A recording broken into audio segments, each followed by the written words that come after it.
Hello, Varlets. The Skitarii class has dropped and there's much to be done, chief of which is getting your Skitarius to max level as soon as you can to enjoy playing with all your talents, have access to all your weapons, and fully start build crafting.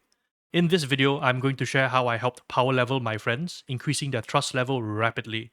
Depending on how you've optimized the run, you can get around maybe 13 or so levels in about an hour, give or take. You could probably reach level 30 in maybe a couple of hours and a bit, but this needs to be done in a coordinated team and unfortunately isn't going to be suited for totally new players.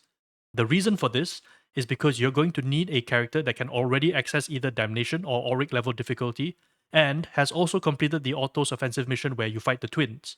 You'll also need to have done this mission before and have access to the second bell, which allows you to skip straight to the fight once everyone hits it. The strategy is simple. First, join up together in a party and have your Auric ready players start the Autos offensive mission. Odds are, your brand new Skitarii still isn't able to access the higher level difficulties without grinding through the lower level ones, so this is a job for a character that already has access to it. Once you've loaded in, everyone needs to go and hit the second bell to be teleported to the elevator area that then takes you to the boss arena. Once you're in there, you just need to die as quickly as possible to fail the mission. If you are quick, you can wipe out in about 15 seconds or so by standing in the gas mines and making sure that you corrupt your wounds to nothing. Dying on this mission at Auric level will then give you somewhere between 4.7 to 4.8k experience, and the total time it takes you to load in and reach the failure screen is about 3 minutes on average for practically no effort at all. No need to survive, no need to fight, no need to think. It is literally the most low effort way to maximize your experience, especially if you are trying to help a bunch of low level Skitarii that don't yet have their weapons and talents ready. You could also try to fight and win the mission for the full amount of experience, which is close to 10k at base. This is a substantially higher amount, but you do need to take down the twins in a timely manner, otherwise you're better off just dying instead. However, you might have noticed a slight problem with this.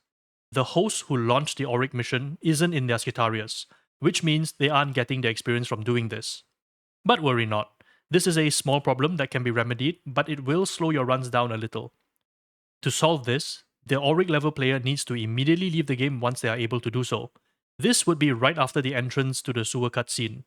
At this point, you need to make sure that you have your party members added on social so you can then leave the game, swap to your Skitarius, and then rejoin via the social menu.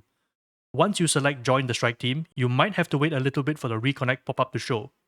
This allows you to bypass having to load back into the Morningstar and saves a bit of time.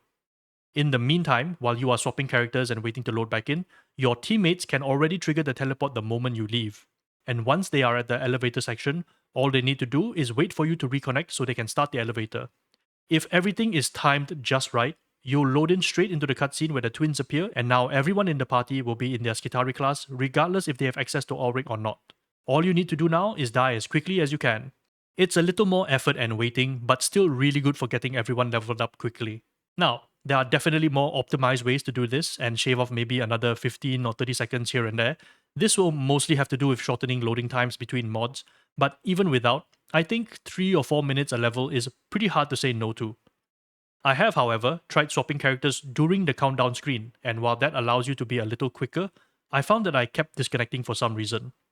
So I figured just waiting for my character to properly load in first would probably lead to a smoother experience, and that is what I kept doing until I was satisfied. In essence, that is pretty much it. It's effective, but also requires coordination, so if you want to try this, perhaps you can get some friends together or reach out to the main Discord. Now, some additional bonuses and things you can do while power leveling here. The most important one is to slap on the plus experience perk on your Curios as soon as you can. You unlock your Curios at level 4, 16 and 24 I think. This won't just help you level up your character, but the experience you're getting will also contribute towards leveling up your weapon mastery as well. 2 birds with 1 perk upgrade. Once you have 3 experience perks on your Curios for 30% more experience, you're basically getting 1 extra mission's worth of experience every 3 games. And with how quickly you can run missions, this will add up very fast. Something which I also encourage you to do, especially if you are getting broke like I am from upgrading all my weapons, is to add the plus docket perk onto your Curios as well. Can't hurt to have more money to dump on more weapons.